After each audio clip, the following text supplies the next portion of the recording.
Nous étudierons au cours de cette séance le thème Constitution des sociétés, première partie. Mon exposé sera structuré en deux parties. Première partie, généralité sur les sociétés. Nous parlons de sociétés civiles, de sociétés commerciales. Et puis dans une seconde partie, la constitution des sociétés. Tout d'abord, classification des sociétés, faire la distinction entre les sociétés civiles et les sociétés commerciales. Les sociétés civiles, ce sont des sociétés qui ne sont pas commerciales, de par leur objet ni de par leur forme. L'article du Code civil ont le caractère civil, toutes les sociétés auxquelles la loi n'attribue pas un autre caractère à raison de leur forme, de leur nature ou de leur objet. Nous parlerons de sociétés civiles immobilières de location, de sociétés civiles de placement immobilier, de sociétés civiles de portefeuille, de sociétés civiles de moyens. Dans ce type de société, les associés répondent indéfiniment des dettes sociales proportionnellement à leurs apports. Les sociétés commerciales. Alors les sociétés commerciales, le caractère commercial est déterminé par la forme ou par l'objet, sont commerciales à raison de leur forme et quel que soit leur objet.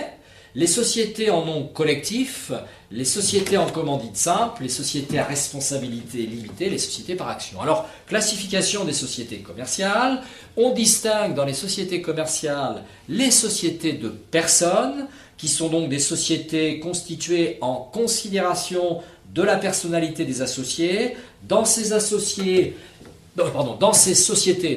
les associés doivent agréer tout nouvel associé et décider si un événement affectant l'un d'entre eux, qui peut être le décès, eh bien décider si la poursuite de l'activité est possible sans cet associé. Intuitu personae dans le cas de ces sociétés de personnes. Alors, les sociétés de personnes, sociétés en nom collectif, sociétés de personnes, et sociétés en commandite simple, qui comprennent deux catégories d'associés qui ont des droits et des obligations différents. Pourquoi ? Parce que les commandites ont le statut d'associés en nom collectif, alors que les commanditaires qui répondent des dettes sociales seulement à concurrence du montant de leurs apports. Donc, les associés commandites ont une responsabilité au-delà des apports, alors que les commanditaires ont une responsabilité seulement à concurrence de leurs apports. Les sociétés de capitaux, il s'agit de sociétés où l'intuitu personae n'existe pas en principe en raison de l'importance des capitaux apportés par les associés qui généralement ne se connaissent pas individuellement. La société anonyme est une société dans laquelle les associés, enfin les actionnaires, on parle d'actionnaires, ne sont responsables des dettes qu'à concurrence de leurs apports, représentés par ces titres qui sont des titres négociables, les actions. La société en commandite par action comprend deux catégories d'associés, les commandités ayant le statut d'associés en nom et les commanditaires qui ont la qualité d'actionnaires. Et puis vous avez les sociétés, ce sont les sociétés de capitaux, hein. Je suis un peu en retard, voilà. L'intuitu personae n'existe pas, je viens de le préciser, dans les sociétés de capitaux.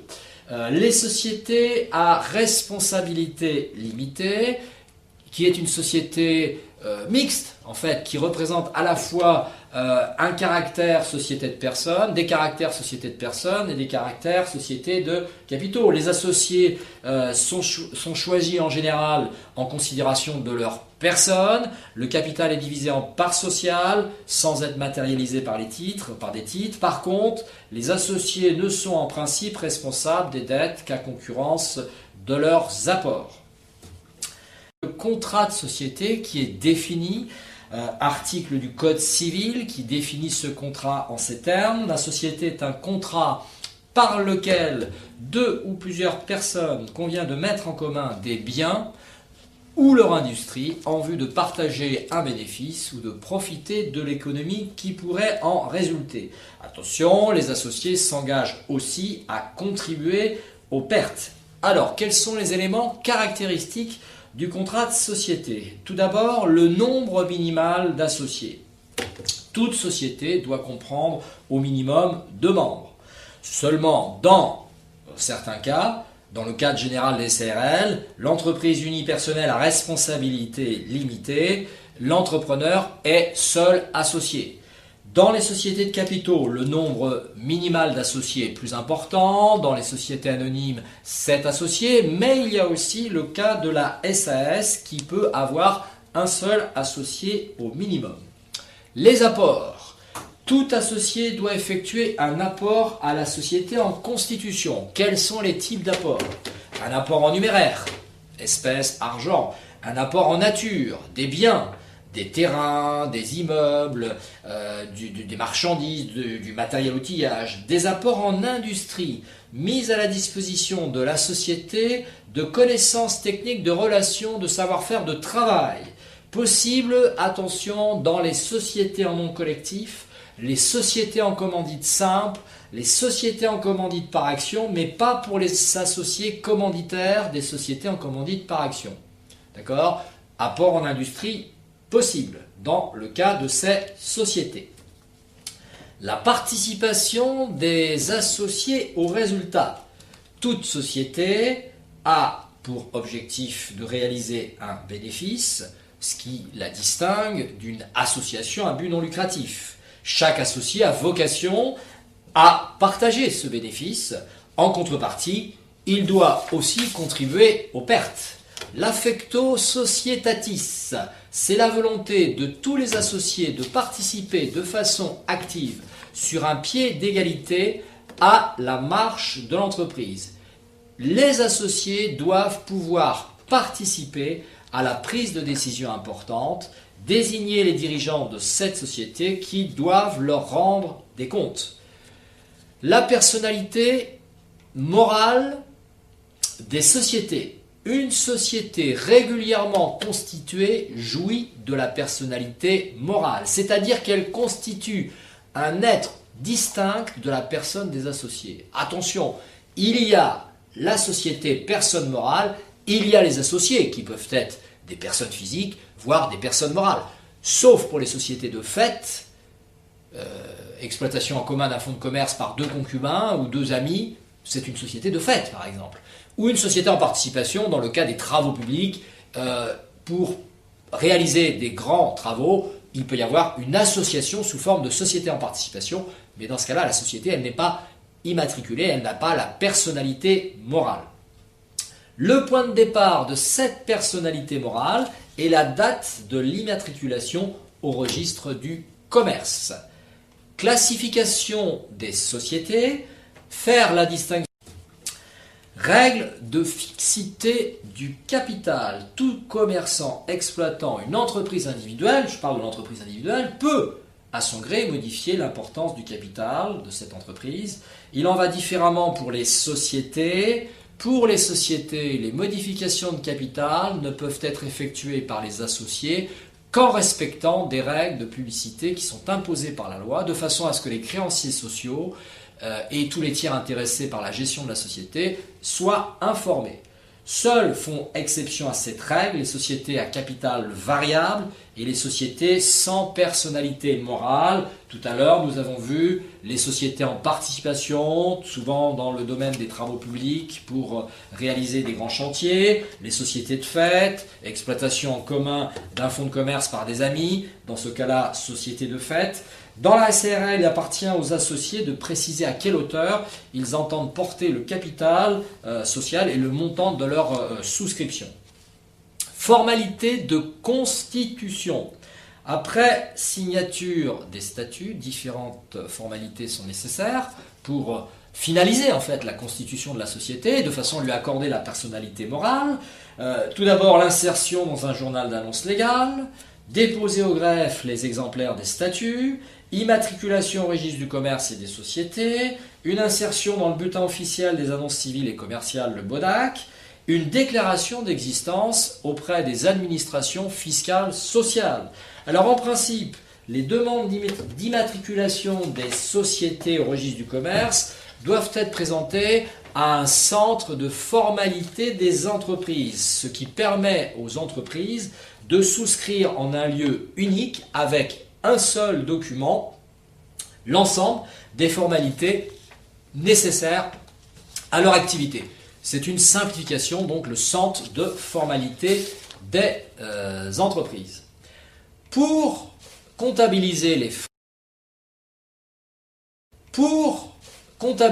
frais de constitution, les frais de constitution comprennent des frais d'acte, des droits d'enregistrement, des frais de publicité, des rémunérations d'intermédiaires, dans le cas où l'on a fait appel à des conseils juridiques, des notaires, dans le cas de rédaction de statuts par exemple, un commissaire aux apports. Alors, ces frais de constitution, la réglementation distingue dans ce tableau la liste des frais internes, les coûts internes, temps passé pour le montage de l'opération, convaincre l'investisseur, voyage, déplacement, et les coûts externes. Alors dans les coûts externes, vous avez les coûts des conseils, vous avez fait appel à un conseil juridique, notaire, donc vous avez des honoraires. Les banques peuvent aussi vous conseiller, donc il y a les commissions auprès de ces banques. Donc la communication, publicité, tout cela constitue des coûts externes, et les coûts externes sont des coûts, en fait des dépenses qui n'auraient pas été engagées s'il n'y avait pas eu cette constitution.